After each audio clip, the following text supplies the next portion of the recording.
Meanwhile, Jesus stood before the governor, and the governor asked him, "Are you the king of the Jews?"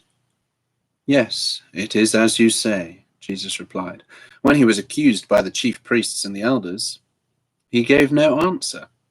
Then Pilate asked him, "Don't you hear the testimony they are bringing against you?"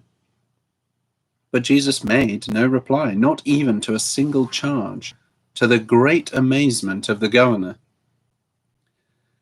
Now, it was the governor's custom at the feast to release a prisoner chosen by the crowd. At that time, they had a notorious prisoner called Barabbas. So when the crowd had gathered, Pilate asked them, "Which one do you want me to release to you, Barabbas or Jesus, who is called Christ?" For it was out of envy that they had handed Jesus over to him. While Pilate was sitting on the judge's seat, his wife sent him this message, "Don't have anything to do with that innocent man, for I have suffered a great deal today in a dream because of him." But the chief priests and the elders persuaded the crowd to ask for Barabbas and to have Jesus executed. "Which of the two do you want me to release to you?" asked the governor. "Barabbas," they answered. "What shall I do then with Jesus, who is called Christ?" Pilate asked. They all answered, "Crucify him." "Why? What crime has he committed?" asked Pilate. But they shouted all the louder, "Crucify him!" When Pilate saw that he was getting nowhere, but that instead an uproar was starting, he took water and washed his hands in front of the crowd. "I am innocent of this man's blood," he said. "It is your responsibility." All the people answered, "Let his blood be on us and on our children." Then he released Barabbas to them, but he had Jesus flogged and handed him over to be crucified. Then the governor's soldiers took Jesus into the praetorium and gathered the whole company of soldiers round him. They stripped him and put a scarlet robe on him, and then twisted together a crown of thorns and set it on his head. They put a staff in his right hand and knelt in front of him and mocked him. "Hail, King of the Jews," they said. They spat on him and took the staff and struck him on the head again and again. After they had mocked him, they took off the robe and put his own clothes on him. Then they led him away to crucify him. As they were going out, they met a man from Cyrene named Simon, and they forced him to carry the cross. They came to a place called Golgotha, which means the place of the skull. There they offered Jesus wine to drink, mixed with gall, but after tasting it, he refused to drink it. When they had crucified him, they divided up his clothes by casting lots. And sitting down, they kept watch over him there. Above his head, they placed the written charge against him, "This is Jesus, the King of the Jews." 2 robbers were crucified with him, one on his right and one on his left. Those who passed by hurled insults at him, shaking their heads and saying, "You who are going to destroy the temple and build it in 3 days, save yourself. Come down from the cross if you are the Son of God." In the same way, the chief priests, the teachers of the law, and the elders mocked him. "He saved others," they said, "but he can't save himself. He's the King of Israel. Let him come down now from the cross, and we will believe in. Let him come down now from the cross, and we will believe in him. He trusts in God. Let God rescue him now if he wants him, for he said, 'I am the Son of God.'" In the same way, the robbers who were crucified with him also heaped insults on him. From the 6th hour until the 9th hour, darkness came over all the land. About the 9th hour, Jesus cried out in a loud voice, "Eloi, Eloi, lama sabachthani," which means, my God, why have you forsaken me?" When some of those standing there heard this, they said, "He's calling Elijah." Immediately one of them ran, and he filled it with wine vinegar. He filled it with wine vinegar, put it on a stick, and offered it to Jesus to drink. The rest said, "Now leave him alone. Let's see if Elijah comes to save him." And when Jesus had cried out again in a loud voice, he gave up his spirit.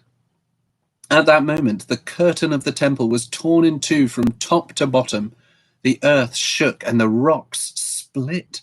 The tombs broke open, and the bodies of many holy people who had died were raised to life. They came out of the tombs, and after Jesus' resurrection, they went into the holy city and appeared to many people. When the centurion and those with him who were guarding Jesus saw the earthquake and all that had happened, they were terrified and exclaimed, "Surely he was the Son of God."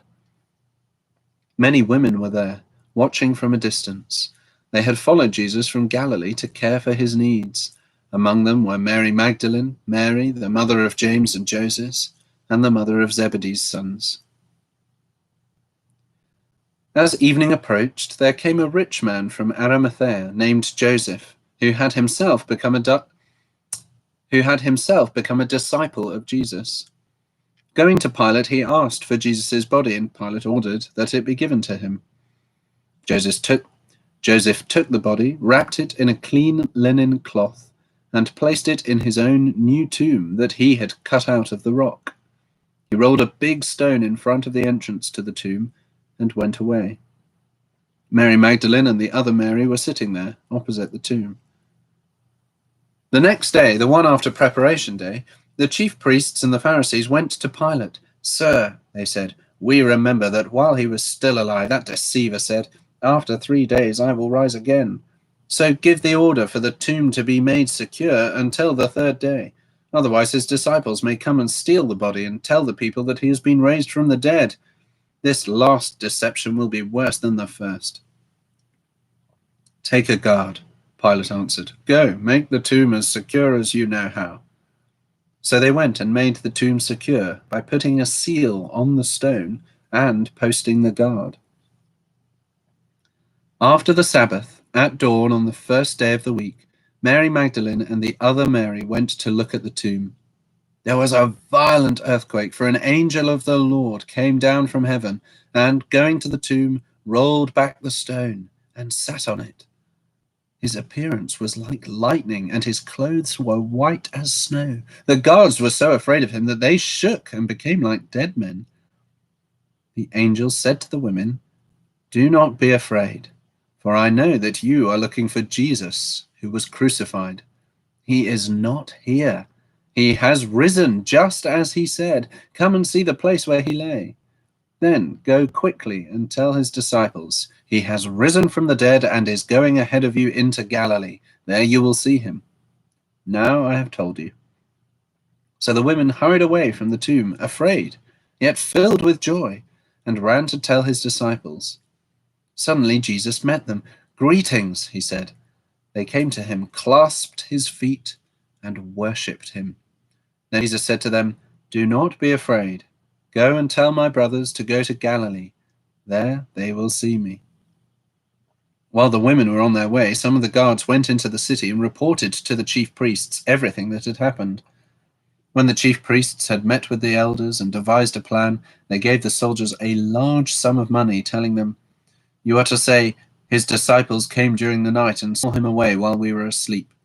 If this report gets to the governor, we will satisfy him and keep you out of trouble." So the soldiers took the money and did as they were instructed. And this story has been widely circulated among the Jews to this very day. Then the 11 disciples went to Galilee, to the mountain where Jesus had told them to go. When they saw him, they worshipped him, but some doubted.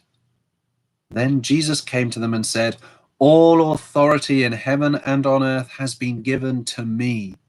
Therefore go and make disciples of all nations, baptizing them in the name of the Father and of the Son and of the Holy Spirit, and teaching them to obey everything I have commanded you. And surely I am with you always, to the very end of the age."